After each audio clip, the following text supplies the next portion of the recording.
This is my video reflection for session 1, which was a 2-to-1, both participants 8 years of age. My session aim for this one was just to improve shooting, passing, dribbling, and sort of the fundamental skills and the technical and tactical aspects of being a footballer. So I always encourage as well questions at the start, end, and middle of any session, and yeah, we go from there really. If they've got any questions, I'll always try and answer them to the best of my ability. And then, yeah, as soon as that is sort of done, the first little bit, as soon as I welcome them in, we'll just get a little sport-specific warm-up going, bit of dynamic stretching, a light jog of the area, and then we'll just do a brief rundown of everything that will be done throughout the session. This is just to ensure that all participants are warm and ready to take part in the session, and there's sort of no areas that they're not sure about what we're going to be doing. And obviously, throughout, when we progress through the session, they can always ask questions and ask for things to be demonstrated again. And give them like a better idea, especially at that age as well. They might be doing different things that they never done before within their football club training. So yeah, that is why we do it. So to start off with, I'll just get the participants pair up, and I'll put a cone roughly 8-9 yards away from each other, and just have them passing the ball, taking 2-3 touches and passing, just to get a good feeling of the ball and used to passing, as that is obviously a focus of the session as well. And then once they feel comfortable passing the ball over an 8-yard sort of distance, taking 2 or 3 touches if they need to, they can take more, of course. But to then progress that sort of passing skills to start off with, I'll spread out the cones then roughly an extra 5 to 10 yards away, and ask the group to progress into passing with their weaker foot. So if they want to take a touch, an extra touch, and then pass with their weaker foot. And if they feel comfortable in doing that, then they can obviously pass as well. First time pass, or they can just do a left-footed pass or a right-footed pass, depending on what side they're strongest on. And then we'll go from there, and then see how comfortable they are. With that. And then after that, we'll then move on to our passing and shooting drill. So after we completed the passing drill, I'll then set up a cone. This is for our first shooting drill. Set up a cone roughly 8-9 yards away again from a goal.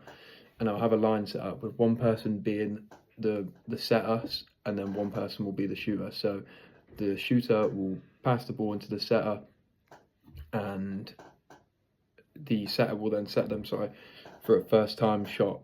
This is just to sort of get them used to coming onto the ball, especially as an attacking midfield player. It's really important to be able to just sort of run onto the ball and hit it first time with the sort of precision and power that they need to. That will ultimately beat the keeper in a match and give them the best chance of scoring. So we'll always do that one, especially if I've got a 2-to-1. It makes it a lot easier.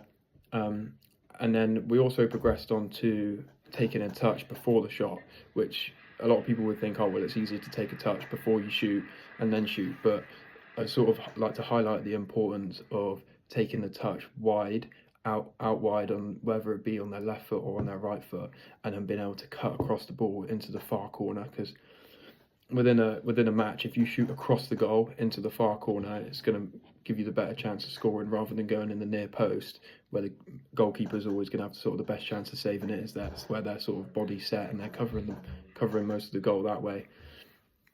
And then some additional activities and the sort of progression we went on to was we did a combination of obviously a passing and a shooting, and then we did a bit of dribbling. So I set up 4 cones in a line, and all they have to do is just go up with pace, dribble in and out the cones, turn, and then play, if they can, sort of a lofted sort of driven pass back to the other participant. So yeah, we did that. We also did a quick drill where I'll just set out 4 different cones, 4 different colours, and I'll get one of the participants to say to the other, go around the red cone, for instance. So they've got to then get the ball, turn, go around the red cone, and pass the ball back into the one who is calling the colours.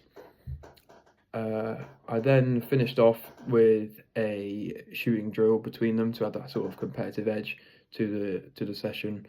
This sort of, I find it very important, and I've had a lot of feedback saying that a lot of the lads do enjoy doing the competitions at the end, whereas they can almost, especially if they're good friends, they can beat their friend and, beat their mate, and, they sort of get the bragging rights, and it gives it that sort of element of competition as well.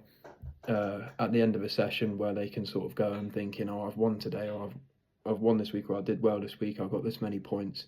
And so I'll set up 2 cones within the goal, about a few yards away from each post, and then we'll do a point system of 2 points for corners, if it's bottom or top, then 1 point for down the middle. And then many times as well, throughout different sessions, depending on sort of ability levels and what have you, I'll also do, if they miss the target completely, it's a -1, and that sort of makes sure that they are really focusing on hitting them corners and hitting the target, whether it be, you know, taking 1 touch or 2 touch or 3 touches, for instance, or if we do a couple of half volleys at the end of a session. It's just, I think it's important to sort of add that element of, you know, if you miss the target, you sort of have to take the punishment for it. But yeah, the lads really enjoyed this one. And then to finish off, our cool down was just a light jog around the pitch, doing 1 lap, and then they just came in and did some static stretches to avoid any possible injury or muscle soreness. And then I'll always ask for their feedback of the session. And this one they was really happy. They enjoyed, like I said, the competitive element of it, and all the drills were sort of, you know, personal to them as their midfield players as well, especially. So that, you know, the dribbling and the passing and then coming onto the ball with a first time shot as well is really, really important to them. So yeah, they really enjoyed this. And then the 4 points that I sort of came up with and why is passing, of course, because it's a fundamental skill for any position on the pitch, especially for a midfield player. They're always sort of the link players from defence to attack, so that's really important. The dribbling, because they're both sort of attacking midfield players as well, so that gives them the sort of the fundamentals then to go and dribble if they need to within a match, because along with wingers in football, a lot of midfielders will have to dribble to sort of get themselves out of trouble and get themselves out of a tight space, and then be able to move the ball on as well, the pass. And then the shooting, of course, as well, like I mentioned earlier, where you're coming onto the ball. It's a really important skill to be able to sort of arrive late in the box, because of course you've got a striker who will be in the box 9 times out of 10 trying to score from inside the box, so you've almost got to time your run and sort of identify when the ball's going to come and where it could bounce and arrive, and then you can come onto it and finish first time. So they're the first 3, and then the last one, like I mentioned previously, add that competitive element as well. These 2 lads that I had for this 2-to-1 were good friends, so add that competitive element. And, you know, especially from a young age, you almost want to build them up to enjoy the sessions, but you also want to build them up to a point where, you know, they don't like losing, because at the end of the day, you don't play matches on a Sunday or whenever you may play to lose. So it adds that sort of competitive element. But yeah, I'm really happy with this session, and the lads were really pleased as well, and the parents gave me some good feedback as well, which I have mentioned in my review as well.